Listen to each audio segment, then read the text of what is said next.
The New York Jets screwed something up. What else is new? We got a lot to talk about this week, so let's get to it. This is Football Frenzy.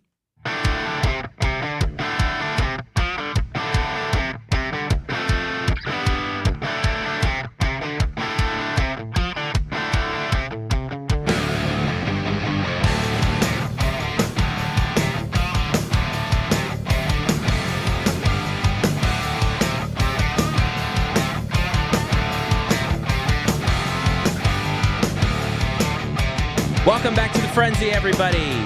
It is now Cocktober, or October. First week of October is in the books. It's been 2 weeks since we were here, and that means that the coach is back sitting in front of Touchdown Jesus. Welcome, everybody. It's the Iceman, Matt Freites. That is the coach, Brad Powell. Let's get to it, buddy. Welcome back. Iceman, glad to be back. My goodness, man. I was able to tune in towards the end, and I actually followed up and listened to the full show on the flight home with you and Budge. Fantastic show. You guys had a lot of interaction, which was great. Tyler does such a good job. He's so knowledgeable about college football. And he's so much better at this than we are. Well, he's very knowledgeable, which makes it really easy for him to take a stand on different things. And he welcomes criticism because he knows more than you do. And he just waits, it's just he baits the hook and waits for you to push back, and then he comes and hits you with the facts. And I love to see it. You're never going to get that here because we're just not going to, unfortunately, do the research to really know all the facts. We just prefer to cherry pick certain facts and run with them. I mean, I don't know if that's necessarily fair. I think that we bring facts. I think that we have strong opinions. I think that we know what we're watching. We've been watching sports a long time. I don't think you have to be as nerdy as Budge is to know everything. But I think you're right. Now, first of all, one of the other things, we want to thank Tyler right off the bat because he really did us a solid a couple weeks ago by spending what is really not a lot of time that he has. At 100,000 TikTok followers, almost 11,000, or he surpassed 11,000 YouTube subscribers, the guy's got a whole life to tend to. So the fact that he would slum it up talking with us, and specifically me, because I think of the two of us, you are much more engaging when it comes to the facts of college football. I feel like you can name off and rattle off coaches and players a lot more easily than I can. And so I'm glad that you enjoyed it. And I think that his audience enjoyed it as well. So I definitely want to shout him out because, as we've said before, he's a friend of the show, and he showed it and proved it by showing up for us when we needed him. And I can't thank him enough. And honestly, man, in the content space, that is rare. It is rare because most people are, they're very selfish because they think that they know something that other people don't know, or that they're, and if you go into this objectively, you realize that there's a gajillion people doing the same thing. And it's really, really hard to find something that sets you apart from everyone else. And he sort of has, I mean, to his credit, he really has kind of carved out a little niche for himself. And but he's not going to be the type of guy that he's not a big timer, right? He's not going to big time you because he's got a billion TikTok followers and YouTube subscribers and everything else. He's just a good dude. And those are the types of people we're trying to talk to here. It's just regular guys that love football and just want to sit down for an hour and a half, whatever, and yuck it up a little bit. I would say regular guys and gals because of course, yes. I mean, we love the ladies that can talk some ball around here, but I want to welcome you back. Obviously, a couple weeks ago, you were at Disney, and I assume you had a great time with the family, but let's be honest, and I want you to be honest with us. It's exhausting traveling with your kids, isn't it? Yeah. Honestly, though, it wasn't. I don't think I didn't have crazy expectations for what we were going to be capable of, what my kids were going to be capable of. And so I wasn't disappointed at any point in time. I was good with it. I went into this like, hey, like I've been here before several times. Like my wife's never been here. The kids never been here. Like this is for them. And so whatever, if I've got to take our son back to the hotel so that, our daughter and my wife can enjoy a little time doing things, it's good. And I mean, I'm good with it. I had a good time. Everybody had fun. Yeah, I mean, you're dealing with the Florida heat and a busy place, and you're on the go and trying to see as much as you can see, but you're never going to see it all in one shot. And I think everybody left happy and satisfied. Could have always done more, but grateful we were able to do it, and it was a lot of fun. And we'll go back in a few years when the kids are a bit older, and we'll have a good time again. I love that you basically did the act like you've been there before to yourself, and that's what kept you kind of grounded. But we do have a comment here from your dad, who I have to imagine was the hardest person to manage on this trip. So a shout out to the OG Rick At on this trip. times he was. That's right. Hey, look, we can all be pains Can in the I? asses. Go ahead. I gotta Yes, tell a story because please. ultimately it comes back on me, and we got a real kick out of it. So, my he's got some knee issues, and so he intended, because you got to walk miles and miles when you go on this trip. He had some 100%. knee issues, so he had every intention of like getting, let's renting one of those like motorized scooters in the park to save some wear and tear on his body. And it's not so much, he'd be okay for probably an hour or two, but it's like once you get and you're in the back of the park somewhere, you still got to get yourself out and wherever so he went that route. And then on top of it, he had like a foot issue, like some sort of a muscle or something he strained in his foot, and he was having some serious pain there on top of it. And so we were at one of the parks, and when you turn we discovered, like when you turn the scooter back in, you can get a wheelchair to go from that place to like your transportation. And so we requested that. And so I'm pushing them along. We go out of the park, and we were at Epcot in the monorail. We're gonna go on the monorail to go back to our resort. And for some reason there, like it seems higher. The station is like higher than it is other places. And it's got one of those like you see the stadium, those back and forth ramps that go up to the thing. And I'm like, all right, Dad. Like he's like, oh, you don't have to do this. I'm like, I got you, buddy. And like, I push his ass. I mean, he's about as big as I am. I push his ass all the way up these 2 or 3 ramps to the top. And and then I was actually I was leaving because we sent my son Carver, we sent him with my mom and stepdad for a little while that day. So I was going to leave and take a bus to go meet them where they were to pick him up. So on my way back down after pushing him up all this way, as I get to the bottom, I look over, I see like one of those handicap signs. There's an elevator. And I'm like, I called him right away as I'm walking. I'm like, hey, guess what? I'm like, there's an elevator. I just saw after like humping your ass all the way up those ramps or whatever. But no, it was fun, and I know he had a good time, and we really lucked out because that Hurricane Helene was coming in while we were down there, and Sure did. we got a smidge of rain Thursday morning and some wind, but other than that, it was beautiful. Well, I'm glad you had a good time, and I'm glad that you were rested, and those are memories that you can't really pay for. But before we get into the meat of what we're going to talk about, I know that right now we're kind of football centric, but I think we need to acknowledge the passing of, I would consider them two legends in their respective sports, and that was Pete Rose and Dikembe Mutombo, and both are completely different personalities when you think about their history and their careers, but both of them were Hall of Famers or should be Hall of Famers in Pete Rose's case. I think you and I would both agree that even if he's not in Cooperstown now, he's a Hall of Famer in every sense of the word in terms of his play and what he accomplished. But we are a sports show, and so I think it's important that we at least say that out front. I don't know if you have anything to say about Pete Rose specifically. You had a lot to say offline, but I thought I would open with that because, hey, look, it's sports, and those are two legends that we lost. Yeah, I mean, there's not a lot to say about Pete Rose that hasn't been said in Yeah. some way, shape, or form. So I don't want to beat it to death. I think he's a Hall of Famer. I do think it's a little little cowardice that they'll probably ultimately end up putting him in after he's dead and he won't be allowed to see it. And maybe they view that that's his punishment. Like they'll do the service to baseball of putting him in because he is a Hall of Fame caliber player. But it's like ultimately his punishment will never, we'll be never knowing that. And that kind of pisses me off a little bit. But at the same time, I get it. The argument is the guy broke the rules. He's got to pay the price, so I could be probably swayed either way. But either way, we lost a great, a legendary baseball player. Yes. No matter which way you want to look at it. And then, of course, Dikembe Mutombo, wasn't he the one, the Finger wag. finger Yes. wag, man, like Mhm. the OG finger wag. So, But I mean, also the architect of one of the greatest upsets in sports history, the Nuggets over the Sonics back. I think it was in like 1994. This is back 30 years ago just when like Sean Kemp. yeah, Sean Kemp, Gary Payton, but this was back when 8 seeds didn't win.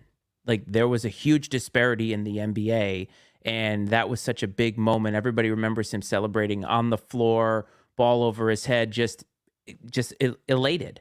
And that's a kind of a memory that I remember as a kid because it was such a big moment. Now I feel like we're sort of desensitized to upsets, but actually we're going to talk about that in a second. But we wanted to pay our respects to those two players because, hey, if you're a Hall of Famer, that means you put the work in, you put the time in, you had an influence, and you deserve some respect from the two of us. That's for sure. Yeah, But there's a chance that Bradley Great, all-time leading scorer Hersey Hawkins might have been on that Sonics team.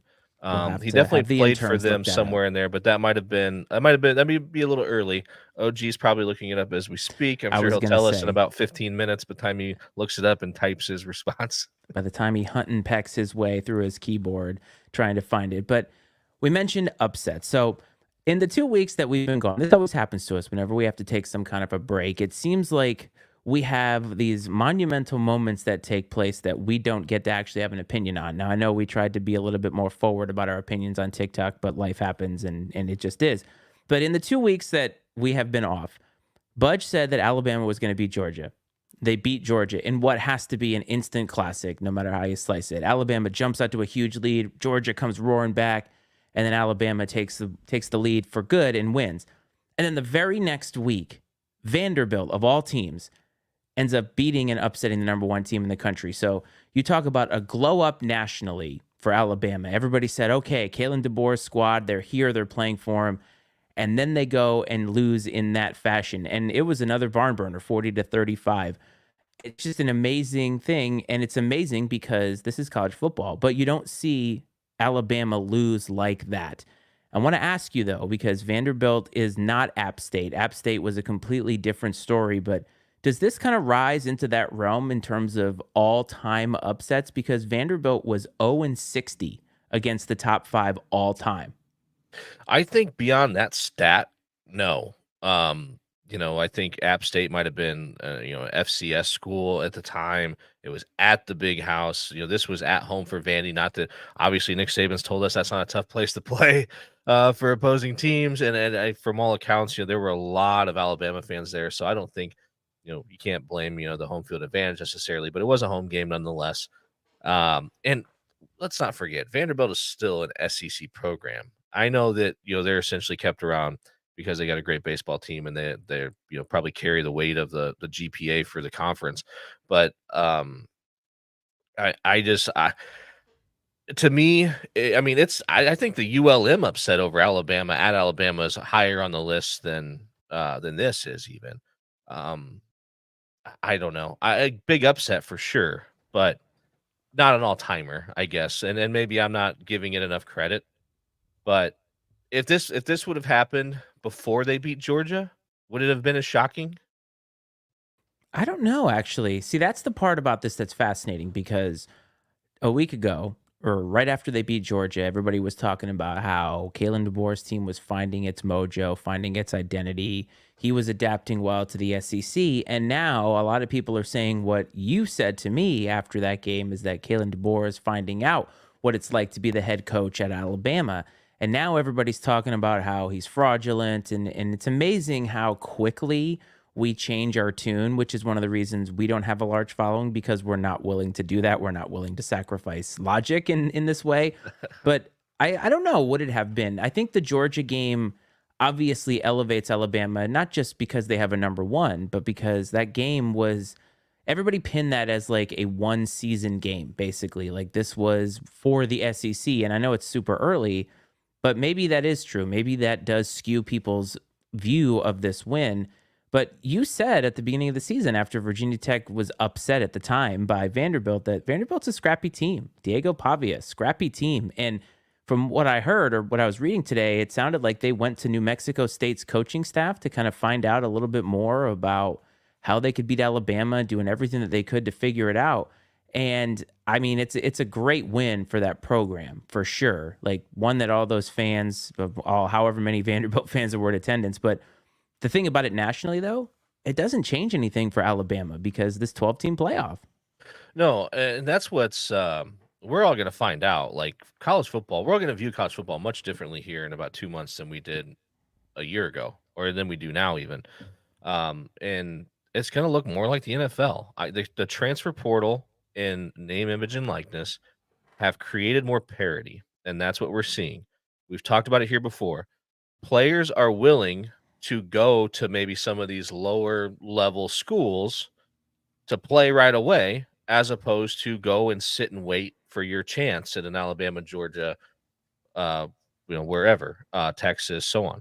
And so what that does is it's creating better programs, more competitive teams. Like, we are seeing parity. It wouldn't shock me. My dad said this to me earlier that he heard it talked about elsewhere. I wouldn't be surprised if this season ends with no undefeated teams. Um, I think that's entirely possible, with especially with how, like, the Big Ten has grown, and you have Ohio State, Oregon, Penn State. I mean, and I think the top four in the SEC are, the margin between those top four is very small. And even like if you want to go to like five, even go 6 or 7 deep of like teams that could beat anybody on any given day. I mean, take obviously the Vandy, the anomaly out of it. Um, the outlier, but I think that we're gonna see more parity, dude. And like, while I didn't think about it, or I wouldn't have anticipated it coming into the season, I wouldn't be surprised if we have a couple like 3 lost teams in the playoff, like from the SEC or Big Ten. It wouldn't shock me at this point. One unintended consequence of these super conferences are more matchups, more opportunities to lose to good teams because you have to play more good teams on a yearly basis. And even when you look at Alabama, I have an observation about Alabama, and I want to know, or I want you to check me at the door here, because think about Washington last year. What would you say their identity was? Would you say they were more offensive than defensive? Yes. And would you say that that has sort of been, I don't want to say a calling card for Kalen DeBoer's teams, but they have been a team that has been more offensive forward and maybe struggled a little bit when it comes to defensive stauntness? Yeah, I mean, that's more right. I mean, everybody wants it in the NFL, college. They always want the shiny new offensive Sure. coordinator, offensive guru, and but if you look around, I mean, the great teams play defense, and you got to be able to stop people. You can't count. I mean, everybody's got a good offense for that, especially at the top of the at the top of the rankings. Everybody's got a good offense. So what it's going to come down to is, can you stop somebody? Well, that's my point. Is now we're seeing this DeBoer Crimson Tide team, which we weren't sure what the identity was, but up until now they look good offensively, and I think I at least was a little bit surprised how good they looked defensively, because I think that sometimes is a difficult place to find continuity when you're talking about a new coaching staff, a new scheme, all these different things. You have guys transferring out, transferring in, and there's always a lot of moving parts when it comes to defense, which is why I think defense is difficult to translate year to year. You look at a squad in the NFL and you say that's an elite defense, and then next year they're like bottom 10 and with the same players, and you're like, well, what the hell changed? And there's so many micro things, this, right? Coaching that can Yeah. change. But this Alabama team to me now is turning into a Kalen DeBoer team, and I think what we're gonna that Alabama can't be that porous on defense and win the SEC year in and year out. I'm kind of curious if this kind of starts to trend this way for Alabama, if Kalen DeBoer is going to have to start changing his tune a little bit in terms of how he's recruiting and look more defensively, not to be a defensive coach, but think a little bit more about the defense, because I don't think he's really, I don't want to say had to think about defense, but in the SEC, you're going to have to do that.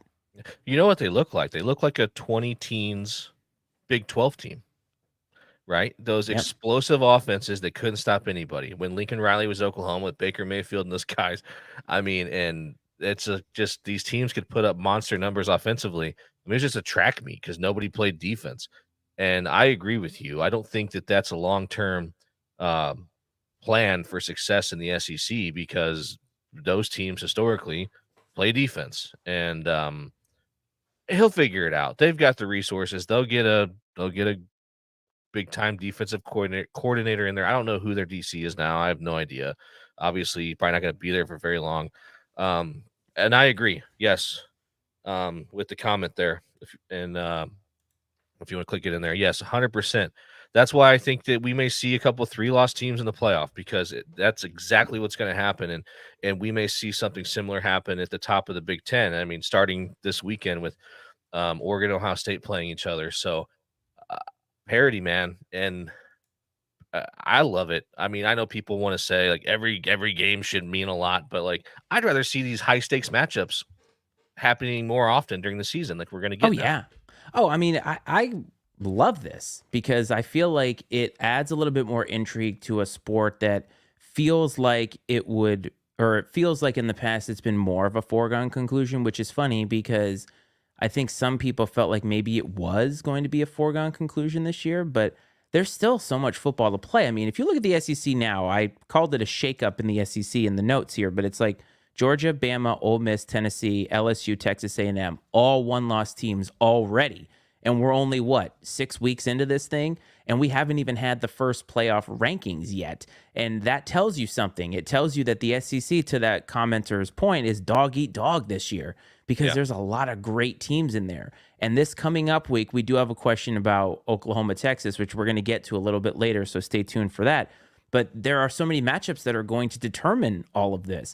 And the SEC has a lot of one-loss teams. And like last year, we would have said, wow, that's shocking because that means, are they going to make the playoff with so many one-loss teams? Now we're thinking, how many SEC teams are going to make it with one or maybe even two losses? But they all can't stay one loss. They all can't stay undefeated. That's something to look for, by the way. Is there going to be an undefeated team this season? And if so, who? Because you might be right. There might be too many possibilities for upsets.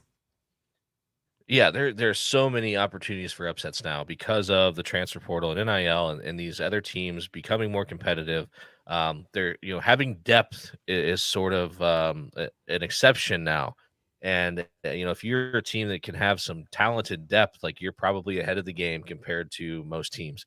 And the comment here, I think, and it's relevant in the sense that it says in the playoff in the era of college football, the college football playoff, especially 12 team bowl game should determine your week zero opponent. The problem with that is these teams change, these rosters like overhaul so much from year to year. It's absolutely crazy. I mean, the team you roll out in week zero or week one with next year can be completely different.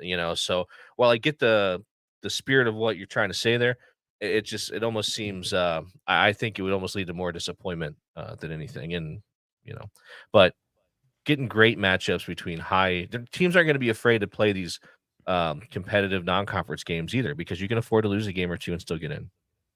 And think about the Big Ten. So you think about all these one-loss teams in the SEC that many people are saying completely in it. LSU, even Texas A&M, those are teams that felt like they were written off, right? Texas A&M was written off when they lost to Notre Dame, and now all of a sudden it's like, all right, they're still lurking there. If you go to the Big Ten, though, Oregon, Ohio State, Penn State, all still undefeated, and nobody's talking about them. And they're all sitting in the top 5 right now. 2 of them are playing each other this week. But there's still so many good teams out there that we're not even talking about. And that's awesome. Like, I just love where we're at right now, where it feels like in past years, when you get to November, you feel like there's not much season left. But I'm telling you, man, we've got a ride, and it barely has even started. Well, Penn State is like I think you can still buy Penn State stock on the cheap, right? Just a lot of people Yep. still are not bought in and sold on James Franklin and Penn State. We're going to find out here soon enough. They've beaten everybody they're supposed to beat. They've yet to be really tested. They play USC this weekend. That'll be a good test. But and even Ohio State, people still don't trust Ohio State because it seems like Ryan Day has, lacked the ability to win the really big games. And so, especially, he's existed in Michigan's shadow. Now it's kind of unfortunate for him that here he is and his chance to like maybe break out of, from being in the shadow of Michigan. And now you have the likes of Oregon and USC and Washington in your conference that you have to contend with as well. So will be very, very interesting. But like I said, I think you could even put Ohio State in that category with Penn State of like you can still buy their stock for cheap because people are just they don't trust them. Yes, I agree with you. And we're going to find out about Ohio State. We're going to find Yeah, out about Ryan Day very, very shortly. even And this they are, weekend. yeah, they are. That's what I mean. They're traveling to Eugene, which historically has not been an easy place to play. It's a matchup we don't see too often. Now we did see, I think, did they do a home and home a couple years back, or at least Oregon traveled to Ohio State, and that was a big matchup. Yeah, they did. Yeah. I don't know if it was a home and home, but I know for sure Oregon went to Ohio State. Yeah. So, and there's more stakes on this now. This is a conference game now. Now we have conference championship week and all that stuff, so there's still so much time. But if you look at these other conferences, the Big 12 was a conference that you pinned as having a lot of solid teams, and now you're staring at, I believe, BYU at 5-0. And guess who's creeping up the standings in the Big 12, my man? I can't believe we got to talk about him again, but those Buffaloes out in Boulder might be figuring some things out. But I want to ask you first before we get to them. Do you feel like BYU is going to be there when all is said and done? Like at 5-0, they've beaten some good teams. Are they a real contender in your eyes to make the playoff? I don't think so. Unfortunately for the Big 12 and the ACC might not be like too far behind them in a No, sense. Kind of like we talked about the SEC being like dog eat dog. I think the ACC and more specifically the Big 12 could be dog eat dog to their detriment, because they don't have like a clear like lead dog.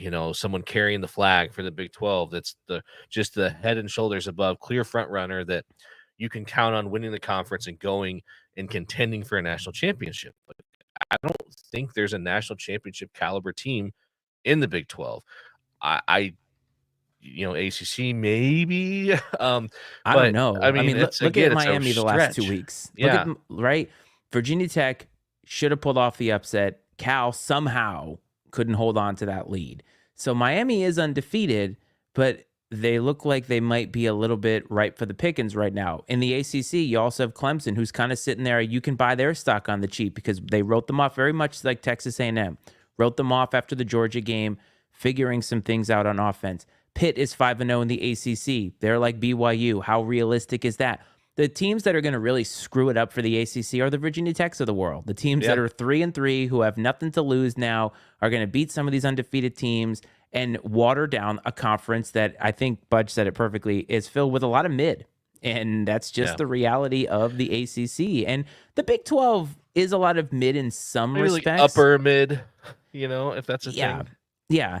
And even with his comment here, Miami on upset alert against Louisville. I mean, that's the thing about the ACC is Miami has looked so shaky the last couple weeks, and you think, are they ready to break? Have teams figured something out about them? But I'll tell you what, man, Cam Ward, he seems to know how to get it done, know how to make that comeback. And sometimes that's what you need as a good team. The bend don't break. I mean, a win is a win, in my opinion, but it's still so much football Well, to play. they've escaped by the skin of their teeth the Oh my last couple God. weeks, man. Like their luck's gonna run out, clock's gonna strike midnight, all the cliches, I think, unfortunately, because again, that's gonna, it's gonna become diluted because they're gonna get knocked off by some of these um, B tier teams, and the same may happen to Clemson. Clemson hasn't beat anybody. They don't have a top 25 win. I mean, you look at their schedule. I think you can only play who's on your schedule. I get that.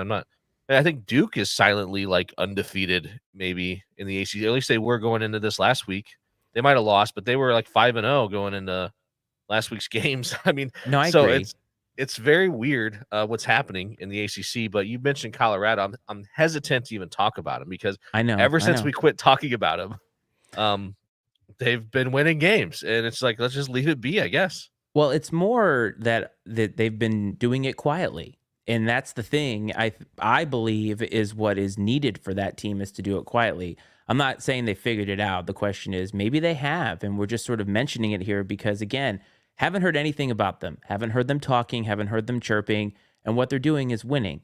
And they're winning some games that I feel like a lot of people had them losing in. Now they're going to get a huge contest this week as Kansas State comes to town, but the thing is, you just never know. I mean, it would be a great story, but I'm going to sit here and tell you right now, for the show's purposes, in terms of entertainment, Colorado hasn't figured it out. They stink. No, I honestly, I just think that some of these other Big 12 teams just aren't as good as maybe people thought they would be.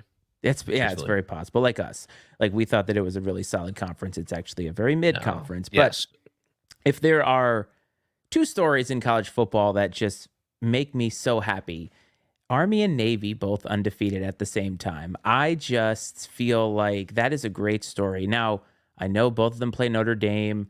Notre Dame's probably going to beat them both, but I think Budge said it on Instagram or Twitter or wherever. If Army and Navy play each other in the Army Navy game undefeated, it will feed families.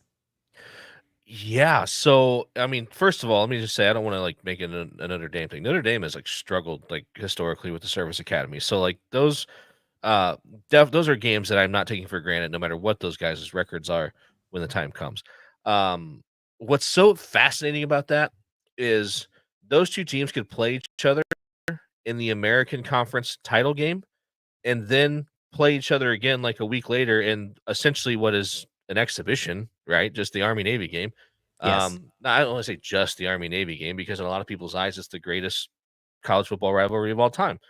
But what if, like, okay, say Navy wins, they're undefeated. Say Navy's undefeated, they win the American, they beat Army, and so probably likely is the group of 5 representative in the playoff, I would imagine. And I don't want to jinx it. what happens if Army then beats them? Like, how do you not like let that influence your decision if you're the playoff committee? You know what I want? This is what I want because I like chaos sometimes. I want the committee to have to leave out a service academy because they'd never live it down. If Army was 13 or Navy was 13, how unpatriotic is that? No, I want them to put them in because how pissed would Florida State fans be Oh my God. if undefeated service academy gets into the playoff and they were left out? I mean, granted, 12 team versus 4 12 team and all teams. that, but who cares? I'd be glorious. Do you think they'll be pissed that a 6-loss Florida State team wasn't considered for the playoff? Oh, dude, you talk about. I honestly, I was at the point where I was just hoping they would lose every game. They basically have. I mean, they've looked awful. What a 180. But again, Whew. not to be redundant, the transfer portal has changed everything, man. Like you can a rebuild can happen overnight now, essentially, in college football, college sports, hell, in general. And so that's what we're seeing. You can get terrible just as quickly as you can get good. Yes, you can. Unless, of course, you're a service academy. It's a lot harder because you're not recruiting specifically for football. But Which I just is love. awesome, though. I know it is. I mean, I love it. Makes it great. That's the thing. But if you're looking at the group of 5, I think a lot of people are pinning their hopes on Boise State and certainly Ashton Genty, I believe is his name. Have you seen his stats this year? I have not. I've heard people talk about him as far as the Heisman race goes, but I haven't seen any stats, or I haven't watched him play either. Well, I will tell you that he has over 1,000 yards so far in the season, and he's averaging 10.9 yards a carry. I think he's doing all right. Yeah, not bad. Yeah, it's not bad. So Boise has a lot going for them outside of a blue field. But let's get to some of the matchups. So we're going to start in Homerland, BC at Virginia Tech. Now, on a national stage, this doesn't mean anything, but it means something for 2 reasons. First reason, obviously, my Hokies. I'd love to see them get a win against BC, who's been kind of a team that's hovered above slight midness in the ACC. But the big thing here is Tyler Budge, our friend, is going to be in Blacksburg tomorrow night. So I'm very happy for him to get to witness Enter Sandman live and hopefully see the Hokies beat his favorite team, Boston College. What a wonderful trifecta of things, right? Enter Sandman, Blacksburg, Boston College, like 3 things to check off the list. I pumped, man, jealous, honestly, but I hope that there's some interactions between him and some BC fans at the game. Possibly that would be tremendous. Yes, it would also be great if I could get a shout out because I will be there on October 26th in Blacksburg as they play Georgia Tech. So it's going to be a nice little trip there. But I hope Budge has a great time. Tyler, if you're listening or watching, I hope you have a great time. Let me know if you need some recs in the Blacksburg area. I will not steer you wrong. So Virginia Tech just beat Stanford, and Stanford, as a prize, gets to now travel to South Bend and face Notre Dame. I assume Notre Dame is going to win this pretty handily. Stanford, if they lost to Virginia Tech, Notre Dame should beat them. And here's the thing about the Irish, though, right? And I'm sure you're hesitant for me to say this, but I'm going to say it anyway. The Irish are actually, because of all this chaos, are in a really good spot because they don't have any ranked teams, I think, so far, as of right now, on their schedule because USC just lost. And yes, they have the service academies, but if they just win, they're going to be in because they are in a good spot within that regard because of how they don't have a conference, their schedule alignment, and just kind of how everybody else is going to be beating each other up. You're right. The unfortunate part is that even if they run the table, no matter how good Army and Navy are when they play them, no matter what their records are, so on and so forth, the narrative is going to be that Notre Dame didn't play anybody, their schedule is weak, and that's maybe a fair argument. But Texas A&M, that one's aging well. Yes, obviously the Northern Illinois loss not aging well. Eh. The Louisville win, Budge thought Louisville was going to take care of business. Obviously that didn't go his way, but not aging well at the moment, but that could turn around quickly and look better.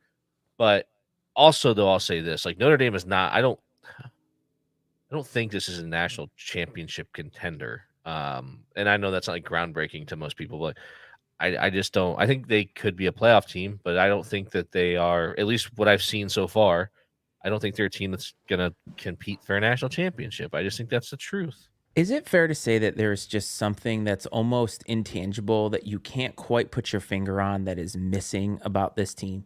Yeah, there's definitely a missing ingredient. And I can't put my finger. I have no idea what it is, but there's something missing somewhere.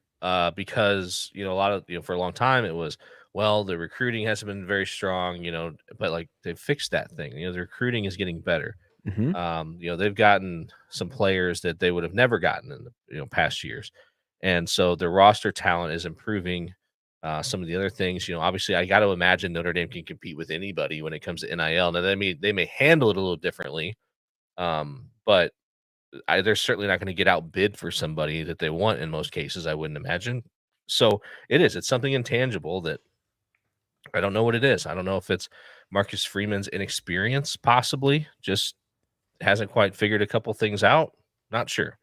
I mean, if you think about for Marcus Freeman, like a normal trajectory for a coach is not to be on a staff and then all of a sudden get one of the most coveted jobs in college football. And I'm not saying Right. he's not qualified or not worthy for it, but I think you get what I'm saying is that it's not usually that kind of progression. Normally you're sitting at an FCS school and you work your way up or whatever. I mean, obviously he has ties to the university, so it's a little bit different in that regard, but his ascension has been something that's kind of out of the ordinary.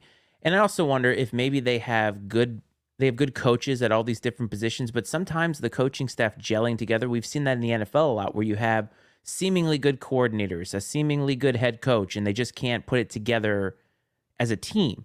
I don't know what it is, but I've not watched them this season and thought that's a great looking football team. Even when they've looked good, it feels like what is missing? I just don't I can't put my finger on it. And that doesn't bode well, as you said, for being a national championship contender, because normally you know the identity, you know what you are and you aren't. And I honestly have no idea what this Notre Dame team is. I don't either, and I hope that the staff does, right? Because Oh, if they don't, then I mean, we're really in trouble. But I think they had a bye week last week, so very interested to see how they come out this weekend. With the extra week of preparation and rest. I mean, Lord knows with the way they've utilized Riley Leonard, he could use it. And that's just it. I mean, it's been very apparent that running him often is a huge key to their success. And how long are they gonna be able to do that?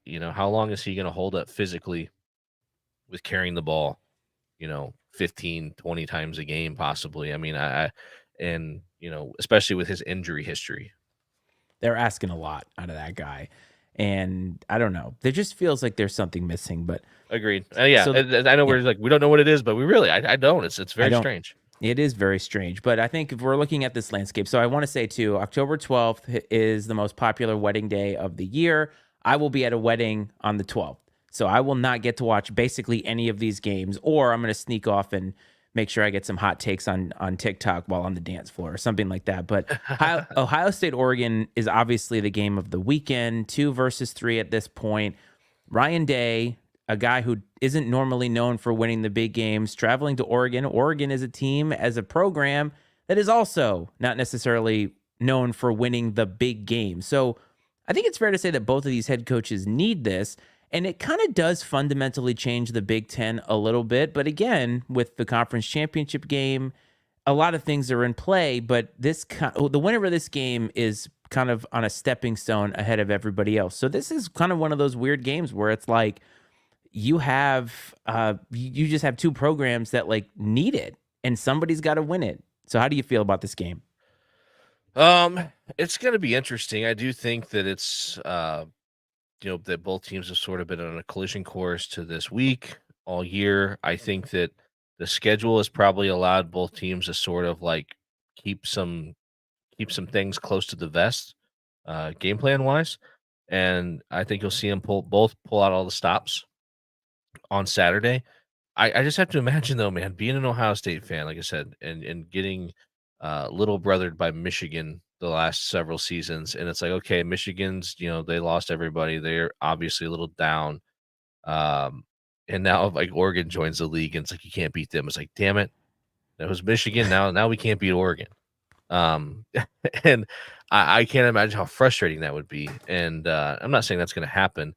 I don't have like a strong feeling one way or the other, though. Like truthfully, as far as how it's going to go, obviously playing in Eugene's going to be a challenge. But shit, man, Ohio State, they played in the whiteout conditions at Penn State, Happy Valley. They played in Oh, the big sure. house. I mean, so hostile environments aren't anything that's like foreign to them by any means, but you're also traveling much further than you do in those games also into the Northwest, and it's just a different world up there, man. So I don't know. I don't know how to. I'm very curious. I'm going to try to watch that game because one is going to should be a great college football game, but I Sure. do think it's going to clear some things up as far as who really sits upon the top of the Big Ten. I feel like Ohio State has more. What's the word I'm looking for? I think people expect more of them. There's more expectations because of how much money they spent on this football team. I think it's what, Yeah, like and $20 even the million coaching dollars, staff. right? I So mean, Chip Kelly. I mean, yes, which is an angle I hadn't even thought of. Chip Kelly returning to Oregon, so obviously he's that's very familiar with that program. So there's a lot of intrigue in this game, but Ryan Day has no excuses now, and I right. think that he has been allowed to continue to move on despite these losses to Michigan. I don't want to say Michigan's a foregone conclusion this year, but I think of all the last few years, this is a year that we kind of should expect Ohio State to beat Michigan because the talent disparity is really large. And so where else do you now look for, is Ohio State ready for the biggest of times? And this is the kind of game. And if Ryan Day comes up short here with all the money that they have spent, all of the changes that they have made that in a lot of people's eyes say this win or bust for Ohio State. The pressure is there. Now, on the other side of the coin, Oregon changed over from Bo Nix, which obviously was a high-powered offense. They bring in Dylan Gabriel, changed the offense completely. Looked a little weird at first, but they seem to have picked some things up. So this is a very talented football team. But the thing about Oregon, to me, at least historically, they've never been seen as a tough program. Would you agree? Yeah, they've always been that, I think it was established a Finesse. lot of finesse, fast, like, gonna run a bajillion plays on offense. And yeah, definitely not a prototypical Big Ten program. No. And so that's why I think you're going to get some like styles clashing here. And that's what's going to make for an intriguing matchup. But whoever wins this game is going to have a great path forward to the Big Ten title game. Now, you should know Ohio State is a 3-point favorite in this game. So it's a close game, but Ohio State's still getting the nod despite the travel and despite, playing the number 3 team in the country. We've kicked this around before, but I just want to ask it right now, where we at, like week 6 or whatever. Yes. If Ohio State loses to Michigan, with what we know right now today about both programs, I know what you're if going to Ohio ask. State loses to Michigan, He's is fired. Ryan Day in trouble? He's fired. Like, there's no way. Like, you can't lose to this year's Michigan team. He gets a pass last year because Michigan ends up not only making the playoff, but winning the national championship, I feel. But this year, with the amount of money that you have paid for the players, the coaching, everything, if you lose to Michigan, you're going to have to win the national championship because he's fired. Like, I'm sorry, but Ryan Day is fired if he loses to this Michigan team. And he deserves it because that'll be 4 losses in a row to Michigan? And not all of them to Jim Harbaugh. Right. Right. Yeah. A loss to Sharon Moore. I'm I don't sorry. think. I mean, and Sharon Moore may turn out to be a great college head football coach, and he may lead Michigan to a dynasty. I'm not trying to take anything away from the guy, but yeah, that's not one Ryan Day can afford to have on the list at this point in time. Oh, he's fired. Like, he's so fired. I'm sorry, he's fired. Like, and I may be completely wrong because they may lose that game, win the national championship, but he is fired. Like, especially if it's second, like if they lose this game and then lose, fired. Like, he doesn't even get to come back. He's not coaching a bowl game. They're firing him because they're in it to win it, man. Like, Ohio State needs this, and they'll bring back the dead corpse of Urban Meyer if they have to.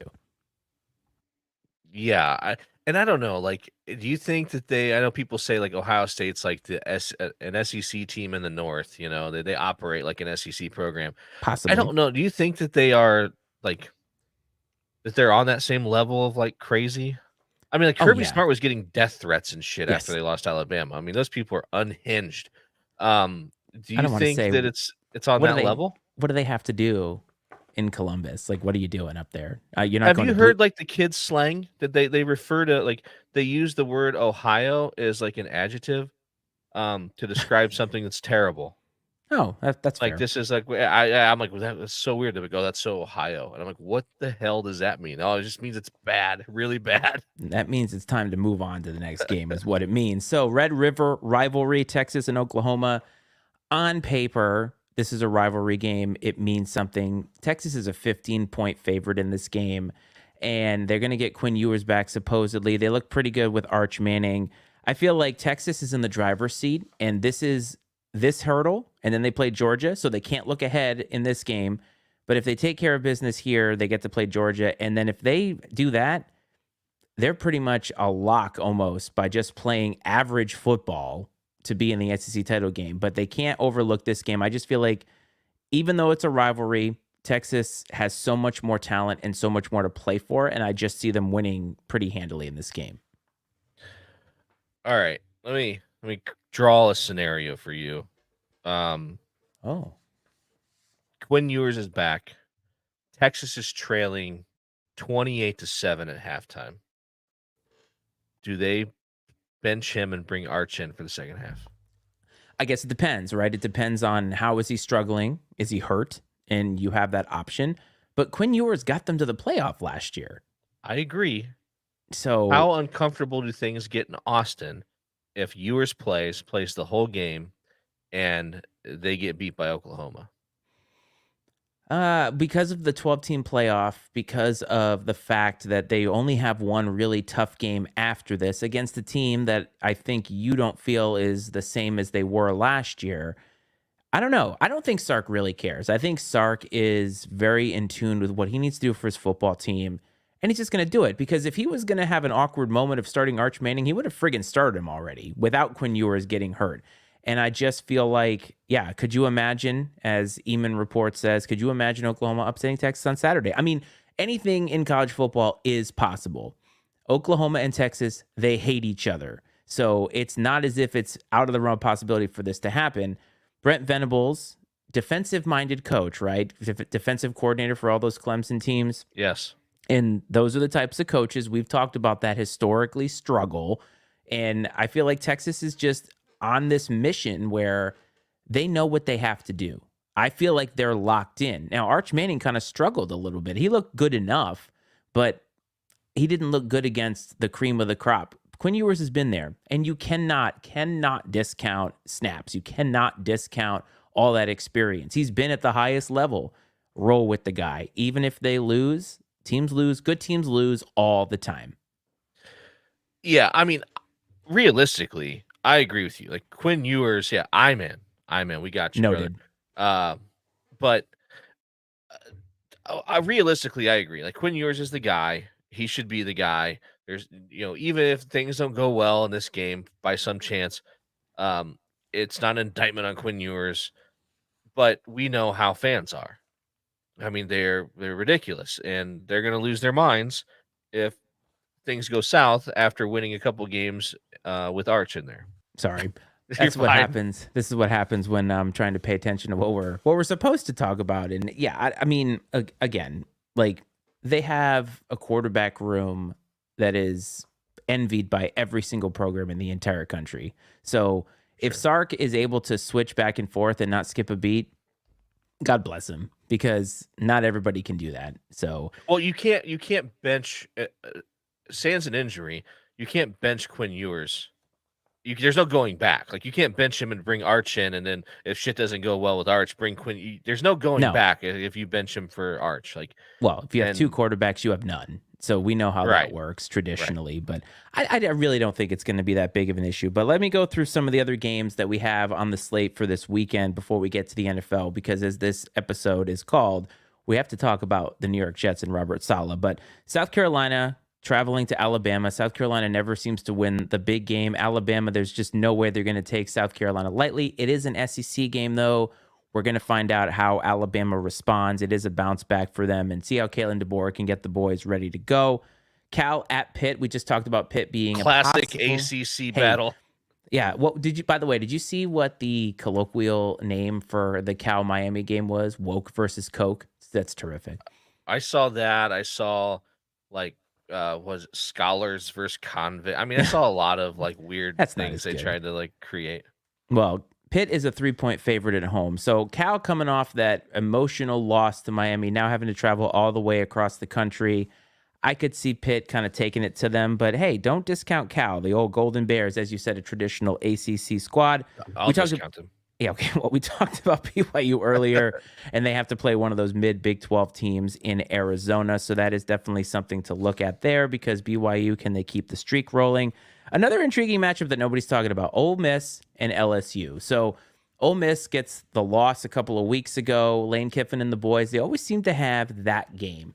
And then LSU, Brian Kelly, we wrote them off. Damn it, they're still creeping there, and they're hosting Lane Kiffin. Both of these programs kind of need it to keep ascending in the SEC. I don't know. What do you think about this game? Because I feel like Brian Kelly's like a leech. You just can't get rid of him. Yeah, it's an interesting matchup. Obviously it's in Baton Rouge, which helps. It's Yes, one of the best environments in college football, to be honest with you. absolutely. I don't know if I would ever go there with small children. I feel like it's very No, dangerous. those people are Um, crazy. but it's a very weird thing because you wonder now, like with Ole Miss taking the loss a couple weeks ago, like uh, does Lane Kiffin have his sights maybe looking towards Gainesville a little bit and wondering how things are going to shake out there? You think so? Possibly. Like I don't know. I mean, you hear things, but I mean, certainly there's more resources and stuff, which that's a whole topic for another day. We don't have to go down that rabbit hole. Yes, we have. But I don't know how if I have a real strong feeling about it. This feels like the type of game that like that LSU wins because they win these games they lose games they shouldn't lose, and they win games you don't think they're going to win. Like that's what I still feel like that's now. Brian Kelly didn't do that at Notre Dame necessarily, but I feel like at LSU he's done that. Like he's won the big games, but then he loses to everyone else. I mean, that is so far. I think that's Brian Kelly to a T anyway, but I think that's going to be a high scoring game too, because it was last year. I feel like Lane Kiffin, Jackson Dart, they always put up a bunch of points, and Brian Kelly responds in those games. The last two games, Iowa State, the Cyclones, traveling to Morgantown. Now, this is an undefeated Cyclones team that Budge is very, very high on. They beat their in state rival in Iowa earlier, and they have a chance to really do something in the Big 12. But the Mountaineers always ready whenever they play at home. And last, we talked about them earlier, Colorado hosting Kansas State. And I believe Iman said if Colorado wins this game, there will be a number next to them next week. And I do believe that is true. But I feel like this is a Probably litmus so. test. I believe this Yeah. is a litmus test for, are they really ready? Are they really here? Have they figured some things out? And I'm hopeful that they're quiet all week. And then we're going to find out when Kansas State rolls to town. Yes. So if you're listening now and you have some opinions and you're listening to this after the fact, you can always call us and give us your thoughts on these games. And the way to do that is calling the Iceman and Coach sports line. That is area code 703-718-6314. Leave us your opinions. Tell us we're full of shit. Whatever you want to do. We love the interaction. So let's move on to the NFL. And there's a lot to talk about. We haven't talked about the NFL in a while, but we're 5 weeks in, and much like every other year, there's a lot of teams really trying to figure some things out. Like, I don't have a strong feeling yet that team is awesome or that team is going to run away with it. I feel like a lot of teams are still figuring themselves out, even if they are or in a different place than we thought that they would, like the Commanders. And I feel like, do you agree? I don't know anything about the NFL until like week 10. Well, especially now because all of the new like training camp and off-season rules that have been put in place through the CBA. I mean, these guys they don't practice, they don't hit. There's no contact, and like I understand, like one, you want to protect the merchandise, and obviously, these players don't want the wear and tear on their bodies and stuff. But it does. I mean, it takes you, and they don't play in the freaking preseason, so it does. It takes 8 to 10 weeks before you really know, like they really start to come together, and you realize like, okay, who's for real and who isn't.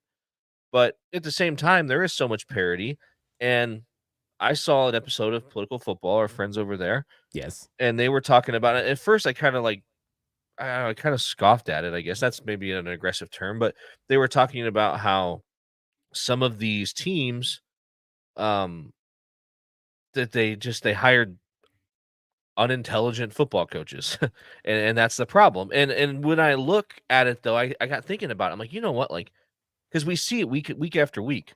Like I honestly think that the talent is so even in the NFL that it literally does come down to the game plan, and you can tell right away, man. I mean, because these guys are professionals. They don't just come out one week and decide we're not going to try hard this week.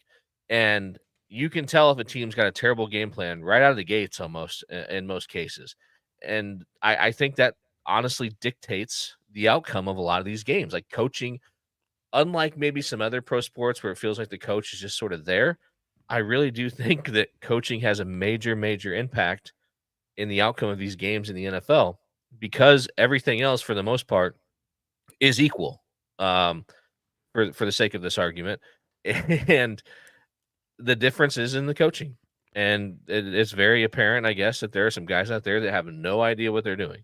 Which is funny because they got there by coaching. Like you just Right. don't end up a head coach in the NFL never coaching unless you're Jeff Saturday. But for the most part, all these guys, I forgot about that. yeah, but except all of these guys have sort of ascended in the ranks. Like I talked about Marcus Freeman earlier, but at least he coached, right? He was a defensive coach. He had coached at Notre Dame, right? So Yeah. it wasn't like For they one just, season. He went from Cincinnati D coordinator, Notre Dame 1 season, head coach. but he at least coached and he Right. played. So he knows the game of football. It's just sometimes the matter of coaching is a little bit different. But there are guys in the NFL that they cannot adapt. And even guys on a year-to-year basis like Buffalo, Sean McDermott, and you watch how they handled the end game scenario against the Texans this week where it's like, wow, what are you doing? Like they're throwing 3 times inside their own 20-yard line and leaving the Texans plenty of time on the other end to get a field goal to win the game. And you're like, what? Or just so many things that happen and you're like, wow, you're going to make this decision and you're not going to adapt your game plan. Like this isn't working. I mean, look at the Bears with Justin Fields. He would have no time in the pocket and they wouldn't call any design runs for him. And it's like, now he goes to Pittsburgh. They're calling design runs. There's a little bit more adaptation to what Justin Fields can do. And guess what? Mike Tomlin is a Hall of Fame coach. So shocker there when you get a good coach. Even in Jacksonville, Trevor Lawrence, we were calling him a bust and he's getting close. And it's like, is Doug Peterson not able to get the max out of him? Has he been, there's so many coaches that I feel like are there. And yes, they've won Super Bowls and all that. And it's like, what is the difference? And sometimes coaches, and you got Iman here talking about the Bills need an offensive mind for Josh Allen. And I mean, the Bills went from looking like, wow, they're going to score a shit ton of points to, wow, they can't even complete a pass. I mean, he was 9 of 30 this week. Have you ever felt like an NFL head coach has gotten fired because they can't stop anybody? No, it's more so they get fired if they can't score points, right? The defensive coordinator gets fired if you can't stop somebody. But yeah, the head coach's job is never on the line if they can't stop anybody. It's a matter if they can't score points, and because that's the most glaring obvious thing. Because you can still play good defense and give up some points. A lot. I mean, there's a lot of ways. There's other ways teams can score too, besides scoring on your defense. And I guess there's other ways you can score points. Also, your defense can score, special teams, etc. But offense is just such a critical part of the game, and especially now the way the game's played and the rules even dictate towards explosive offensive football. And if you are struggling in that department, it's going to be glaring, which has happened to our friend Robert Saleh. And I have a stat for you on that. Okay, let's hear it.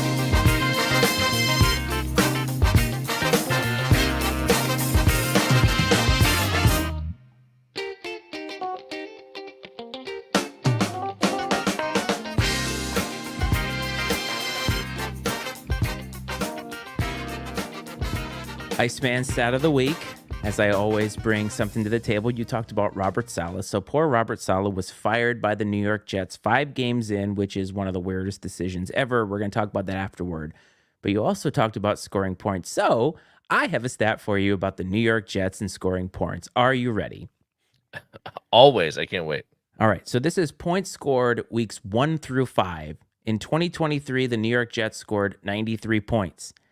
They did not have Aaron Rodgers at quarterback last year. 2024, Brad, do you know how many points the New York Jets have scored through weeks 1 through 5? I don't know. 74. 93 points. Same. So that is why Robert Saleh was going to get fired anyway. But Robert Saleh gets fired from the Jets, and that is your stat to kind of give you a little bit of context on that. And my goodness, the New York Jets. So I just want to say this because I think it's worth saying out loud. The New York Jets are one of those franchises in all of sports that we know cannot be trusted with anything. We know in some shape or form they're going to screw it up. Whatever good thing that they get, they're going to screw it up. And that is why, if you look historically across the NFL, the New York Jets, despite that one championship in the 60s with Joe Namath, have accomplished nothing.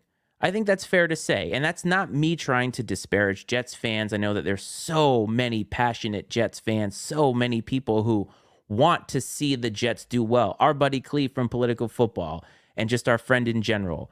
I want to see the Jets win for him.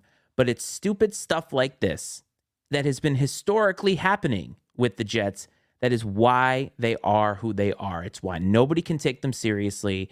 And even this move, Robert Saleh getting fired after, why? This doesn't make any sense at this time.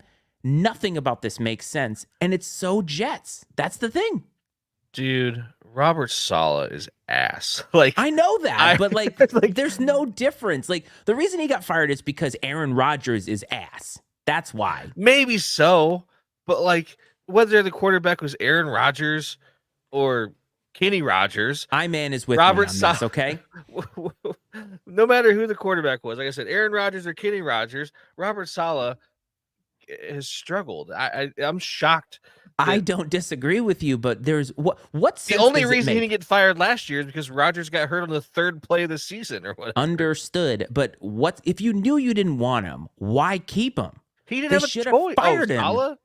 Oh, sure. Yeah, I agree. Why did they fire him in the offseason? They had every reason to. Sure. Well, I mean, and of course, hey, he, his future Hall of Fame quarterback was injured and missed the entire season. Now, I agree. I don't think Rodgers is, he's past his prime. Dust adjacent, as our friends at Political Football would say. And I don't know. He might be dust. Be dust. He might officially be dust. I'm not. Look, I've been watching him now for 5 weeks, and I feel like he's only capable of throwing a 7-yard slant. That offense does not look dynamic at all. Maybe he's closer to dust adjacent. But here's the thing. They went all in on Aaron Rodgers. And I said, okay, fine, go all in on Aaron Rodgers. He gets hurt in 4 snaps, which again is the most Jets thing ever. But you put all your chips in on a 40-year-old quarterback. You allow him to have all the power. You allow him to say, I want these guys. I want these guys. And look, Aaron Rodgers can say that he is offended that people would say this, but the fact of the matter is that Woody Johnson is not firing Robert Saleh without a phone call or a text message to their star quarterback. There is just no way. And you know what? It's okay. He's the quarterback. He should have some kind of input into that because it's his last year possibly. So do you want an ass head coach? He already had to deal with how many years with Mike McCarthy. So give the man what he wants, but just go out there and say what it is. Yeah, I don't know what's going to happen. I mean, yeah, Aaron Rodgers is an asshole. That's well known as well. That's not even what I'm talking about. It doesn't even matter. It doesn't even matter because obviously, I mean, he's not what he was. He's a shell of his former self. But the Jets are one of the most poorly run organizations in football. And I mean, they are on par with the Browns. I mean, there's a few of those franchises that are just historically terrible, and they are slowly creeping to the top of the list. I saw someone propose Belichick. Belichick would circle back and take over the Jets. But you think Belichick and Aaron Rodgers would get along? No, I don't. No, Aaron Rodgers is going to retire, just like our commenter has to say there. I just feel like if they don't make the playoffs, he's retiring. Why would you want to come back? Where are you going to go? But look, the Jets had an opportunity. It didn't work out. It never works out. And then you got the Commanders. Dan Snyder was one of the worst owners in NFL history. Nobody's going to argue with you on that. But they get Jaden Daniels, Heisman winner. Heisman winners traditionally haven't done well. Look at that. They have a team that actually has the pieces around him and they're letting him cook. And look at this. The Commanders are 4-1. Jaden Daniels looks really, really good. There's a franchise that turned over a new leaf and is trying to figure it out, trying to do it the right way. Jets have never done it the right way. And I love this, right? Because Jaden Daniels is fun to watch. And it's nice in this area where I live to watch Commanders fans actually have hope for once. Oh, for sure. I mean, that's a once proud franchise, right? That had some really, really good football teams. And they were talented and competitive in what I would say like the heyday of the NFC East, like in the early 2000s when you had the Giants were really good, the Eagles and the Commanders and the Cowboys, right? I mean, all four of those teams are really solid, and it was not uncommon to see three of them in the playoffs every year. And that was back before they expanded. So good to see that. Yes. I don't know if I'll ever get used to the Commanders thing, No. honestly. It's weird, but like it is what it is. And yeah, Heisman guys, Heisman Trophy winners have not performed well. So good for Jaden Daniels. And for me, being a Notre Dame fan with Mike Denbrock, who was his OC at LSU, I'm like, maybe it was just Jaden Daniels was really damn good, He is. And he came out of nowhere because if you think about his college career, he started a lot of games, 55 games, I think. And I'm one of those people who likes my quarterbacks to have more starts because I think that you just get more reps, more time. But the quarterback position is the one position that every team needs to get right. And obviously, the Commanders are doing what they can to get it right. But to bring it back to bad franchises, the Cleveland Browns and Deshaun Watson. The Browns are really, really bad. We talked about it, I think, a couple weeks ago, maybe 3 weeks ago. And the comment here is talking about how Kevin Stefanski, their current head coach, is going to be a scapegoat for their commitment to Deshaun Watson. The Browns, we said, I think we both agreed that that was one of the worst moves in contracts in NFL history. Oh man, they traded for him and then gave him that contract, and I'm sorry, he's ass. Well, we all thought the Bobby Bonilla thing, the guy's still getting paid. Here Good comes for Deshaun him, by the Watson. way. Like Deshaun Watson, hold my beer. Like, I mean, this is yeah, you're right. One of the worst contracts in sports history, and I hate to see it because like the freaking fans of Cleveland are so passionate and they've been so bad, but also recently so close to breaking out of this mediocrity that has surrounded them. I mean, how many you see those people that have the jerseys that have like all the starting All the quarterbacks they've quarterbacks. had over the last like 15 years? Like you can't even hardly see the numbers because the whole back of the jersey's filled with names. Absolutely unbelievable.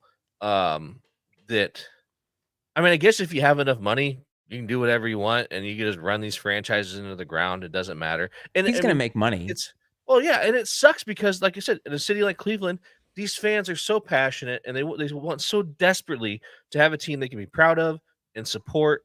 And you have this asshole that's just going to, uh, keep recklessly spending money on guys that aren't going to move the needle in terms of winning football games because these people are still going to show up and they're still going to watch because they're in love with the Cleveland Browns, and it's just unfair the way things shake out. And I'm not a big fairness guy, truthfully, but I do feel for the fine people of Cleveland. No, but the fans deserve, to me, and this gets to all franchises in all sports, but I'm a firm believer in two things. First thing, that the owners don't actually care about winning; they care about their bottom line. So I think Agreed. when more fans buy into that and understand it, accept it, it makes fandom a lot easier, right? It makes so many things that these teams do and franchises do make a little bit more sense in your head. When your star shortstop signs somewhere else, signs with the Dodgers, look, there's money to be made in not signing these guys to these big contracts. So there's just so much of that. Like Jerry Jones saying, well, we couldn't afford Derrick Henry. And that may be true with the salary cap, but also, come on. You guys have tons of people on your payroll who are creatively making accounting moves that'll allow you to do that. And the second thing I believe is that fans should expect ownership to do the best that they can to put the best product on the field. Unfortunately, those two things are divergent from each other. Yes. And that's the disconnect that I, as I've gotten older, have embraced more and understood. Like, oh, I shouldn't be a fan of a team the way that I used to be because they really don't give a shit about me. They don't really care about me. They may say that they do, but when we start to accept the fact that these owners are really out to seem like they're trying to win, like the Haslams may want to win, but at the end of the day, if they don't win and they make money, that's what really makes them happy. And the Haslams are just like that. They don't care. That's the thing. You said reckless, perfect word. Because Deshaun Watson sucks, not just on the football field, as a human being, everything. And they didn't care about any of that. They threw him a historically stupid contract that set the entire economic structure ablaze. What are you doing? What are you doing? And whatever, man. I'm just the Browns. And I don't know, like when we talk, obviously these owners, we say, they're in the business of staying in business, right? And making money. I don't know, like the puzzling part about the Watson thing is I don't see where that, like, where signing him to that deal tied into a healthy bottom line. Like, I mean, unless he won, you're going to be at risk of people stopping coming to games, stopping watching because their opinion of him as a person and the things he's done. I mean, there's just the only way it could go well for you is if he won, and that's the puzzling part to me. And I don't know. I'm sure there's some other math there to figure out why it worked out in their favor. But well, we're way off topic now, but I think this is really good because I think as a global concept, you can look at the teams in the NFL right now, and this comment here is talking about the 49ers learning about paying all these guys. And I think what it comes down to, when you look at the economic structure of the NFL, the Bills are kind of going through this now, where the Bills have Josh Allen and a bunch of other people. And I'm not saying that to say that they're not talented, but it's Josh Allen and a bunch of other people. There's not a lot of star power on this team. And if you look all across the NFL, the teams that have a lot of star power, the teams that have paid a lot of guys, some of them are struggling. The Cowboys just paid Dak. They just paid CeeDee Lamb. That means Micah Parsons is probably sitting out. And we talked about the 49ers. Brock Purdy is on the cheap. He's not even making $1 million still, I don't think. But you got to pay Ayuk. You got to pay Deebo Samuel. You got McCaffrey now, who's going to be out for the season. Probably his career might be over. I mean, it sounds like he's got a lot of wear and tear. Is he out for the season? I've been holding him on my fucking fantasy bench, hoping yeah, I think back. So. It's not looking good for you. Let's put it this way: if you're holding out. Oh yes. By the way, we need to stop. How is your fantasy team doing? Honestly, I don't even know. Excellent. That's all I need to hear. I truthfully don't know. My fantasy team is right where they need to be. 2-0 start. Wheels are falling off. That's all I asked. I can stop paying attention. I think I'm in the same boat. But economically speaking, these teams find themselves in a position every year where they have to pay one or more guys. And making the right decision it's the crux of everything. And the 49ers, I mean, if the 49ers were winning, we're probably not saying that they're paying too many guys. That's really what it comes down to. But when you aren't winning, it makes it a more glaring mistake when you sign the wrong guy. But like the Cowboys, they could let Dak walk, but when you let your quarterback walk, you have to have a plan. And as we have noted earlier, I'm not sure how many of these teams have a plan. Even the Patriots, you said they were going to be scrappy. They stink. Can you please admit it on the air? The Patriots are awful. I think they're coming together. Stop it. I think they're going to be all right. I think this week they're gonna make have a statement win and get back on track. I didn't even put that game down here because they're playing the Texans. Drake May is going to start. I don't know how I feel about that, but I'll tell you what, Jacoby Brissett, I feel bad for him. Lose situation. He's old, but I don't know if you saw the stat that Kirk Cousins had 500 and something yards in that game last week. A guy we haven't even talked about, who's silently breaking the whole primetime mold. He had more yards in that game than the Patriots had all season. Wow. What the hell? That is awful. And Drake May is going to get fed to the wolves, be awful, probably lose all of his confidence. This happens, though. This always happens. This happens with every rookie quarterback all the time. I mean, we knew this was coming. I know. And this just means that Mahomes is going to win another Super Bowl. So, awesome. The Chiefs are coasting by. Travis Kelce doesn't look like he really wants to be out there. Man, I hate the Chiefs. I don't want to hate them. I don't want to hate the Chiefs. I like Andy Reid. They're not a hateable team, though. But it's like, okay, win your Super Bowl, win two maybe, and then get the fuck out of the way and let everybody else compete. I mean, Joe Burrow, 1-4, but he has 13 touchdowns, two picks this year. He's been playing actually really good, and the Bengals are 1-4 because they can't get out of their own way. I mean, there's so much parity in the NFL, and we're not going to find out. It's going to be after Thanksgiving that we're going to be talking about, like, all right, college football's over. Who's actually good in the Well, NFL? I'm I pretty think we sure know it that now. the Bengals are one of political football, one of their teams that they talk about that they just have a terrible coach. I think that's one of those franchises. It's possible. I mean, you're starting to get some evidence when you have a guy for 2, 3, 4 years, and you got Joe Burrow and Jamar Chase, and you're not winning football games. Like, something's not Right. right. And it seems defensively. But let's look at some of the games coming up. I only noted 4 games because it's the NFL, and there's just, you could talk about every game, but the intriguing matchups to me, Commanders at Ravens. To me, this is like one of those games where the Ravens looked bad. They got some wins under their belt. Big win over the Bengals, righting the ship. And you get the Commanders, who I feel like this is one of those, all right, they've been a nice story. This is when they play the big boys, and Jaden Daniels is really going to have to show what he's made of, but he's capable of doing that. And I feel like that's what we're hoping to see in this game is, even if they lose, he looks good in the process. I think that this is going to be a case of experienced head coach, rookie quarterback situation. John Yep. Harbaugh, um, and Jaden Daniels is probably going to learn a lot this week. I'll bet about how to play quarterback in the NFL. But you can't pick against the Ravens right now. Yeah, I agree with you. They look really, really good. They're figuring some things out, and Lamar is just doing everything that he has to win football games. Now, I can't believe I'm going to say this, but the Denver Broncos, who have won 3 straight games now, 3-2, they haven't looked good, particularly in any of them, but they've been winning football games, and they're hosting Jim Harbaugh and the Chargers, who are coming off a bye week. The Broncos, again, haven't looked great, but they've been doing just enough to win. And I know I don't like Sean Payton, but hey, they're 3-2, and you can't really argue with that. What is it that Bill Parcells said? Your record, you are what your record says you are, and right now Yeah, they're a winning football team. no, for sure. Two great, maybe future Hall of Famer coaches going at it this week. In the in the NFL. Two old guys that have been around the block though, so I think it'll be an interesting Thank you, matchup. thank you, But Iman. Thank you, Chargers in the Broncos losing streak. thank you. Um, but no, or yeah, winning streak. Yeah, okay, I see he corrected himself.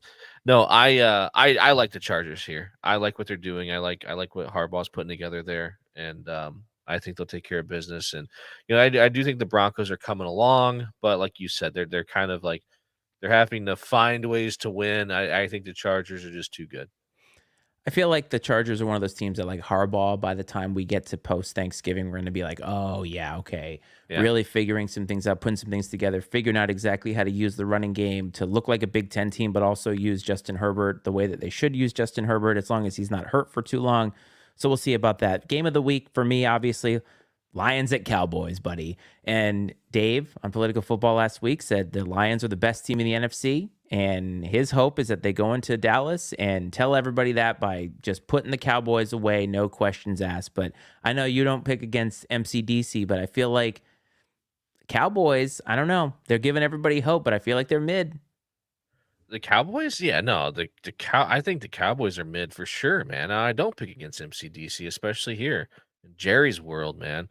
I have Dak Prescott on my fantasy team. Has not been towing the line. For Did the you have a South team Bend meeting? Snappers, which Yeah. is the name of my team. It's So Dak hasn't been getting done. Um, wow. and so no, the Lions have been like I keep waiting for them to like regress to the mean, but like I just think they're for real, man. Oh, Like I for don't real, think for they're real. going to. You know me, I was only worried about, hey, they have to worry about having a target, a better schedule, but they've handled it. And I feel like they are just, their defense is playing really well. Aiden Hutchinson is ridiculous, and there's a lot to like.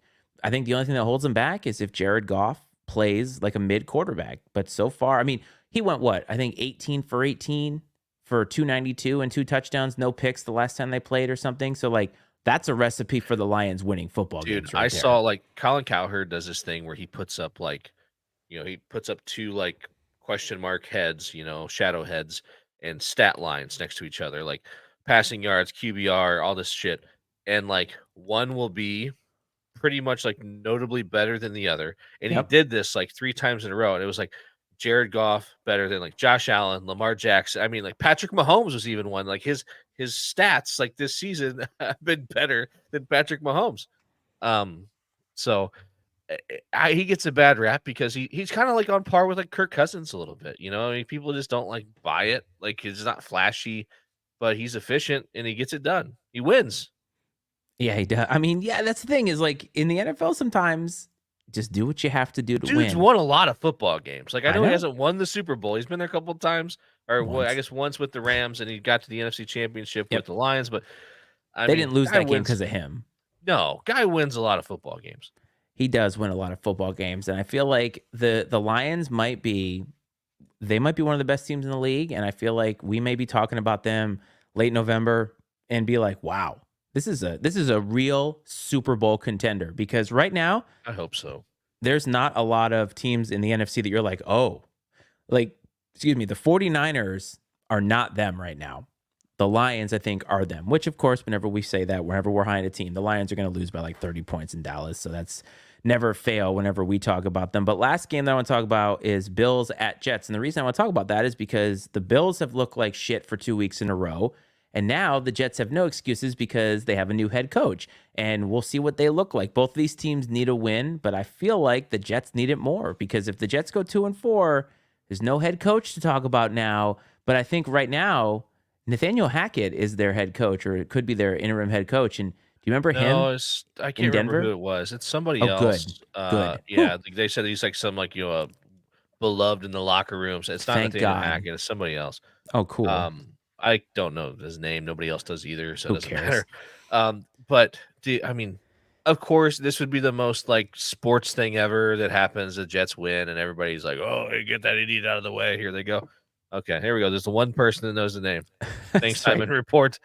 It's never one person knows the name, and that's not a knock on you, buddy, at all. Like, kudos to you for knowing his name. No, we never know this stuff.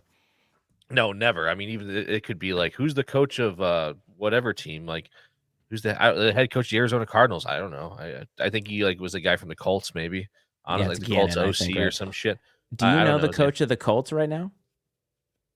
From the Eagles, right? He's like was the OC Steichen? from Steichen? Shane Steichen, yeah. Yeah, that's my. I told you, man. I feel bad. Like I don't give a shit. Like about. It's not that I don't give a shit about the NFL. I'm not passionate about any NFL team outside of the Lions. Maybe right. I'm passionate about the Lions, I guess. But you are passionate about Bills the get Lions. right game for sure. That's what it should be. I think. But that's why it's like. This is like such a situation where if the NFL was scripted, like people think it is, the Jets win. That'll be proof to me that the NFL scripted is if the Jets win this week against the Bills. There you have it, folks. So if you're a conspiracy theorist and you think the NFL is scripted, just watch Bills Jets. And if the Jets win, then you know it's scripted. So we all know that. There's a ton of NFL action, of course, as there always is. I implore you, if you are not watching on Red Zone, to watch on Red Zone, because then you don't have to worry about all the other mid teams or mid games that could be out there, and you get to see a little bit more action. But as always, if you want to call and text us your opinion on the NFL, 703-718-6314 is the number to do that. And before we get out of here, we have one more thing, something that doesn't need a get right game.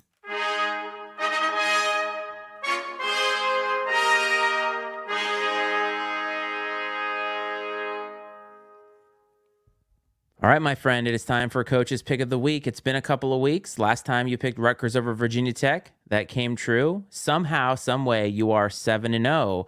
And so you have to bless us with the Pick of the Week. Iceman Report is waiting to lose some money. Well, first of all, excuse me. Hear ye, hear ye. Thank you. Welcome, Iceman. Glad you're here. If you're looking to make a fortune and plan for an early retirement, listen closely, my friend. As you see, the record is 7-0. I had to dig a little deeper this week than I have in past weeks. But there was a game. There were two games. Me and Iceman talked before we came on. There were two games that caught my attention. One, though, was more of an emotional decision. This one, I think it really is the right one. And we're going to have to go to the mediocre, mid, underperforming Big 12 Conference this week for our winning pick of the week. The Arizona Wildcats travel to Utah, Salt Lake City, I imagine, to play Brigham Young University, and they are 4-point underdogs against the undefeated 17th ranked Cougars. I think this is when the Cougars fall off a cliff. I'm taking the Arizona Wildcats to win outright on the road at BYU.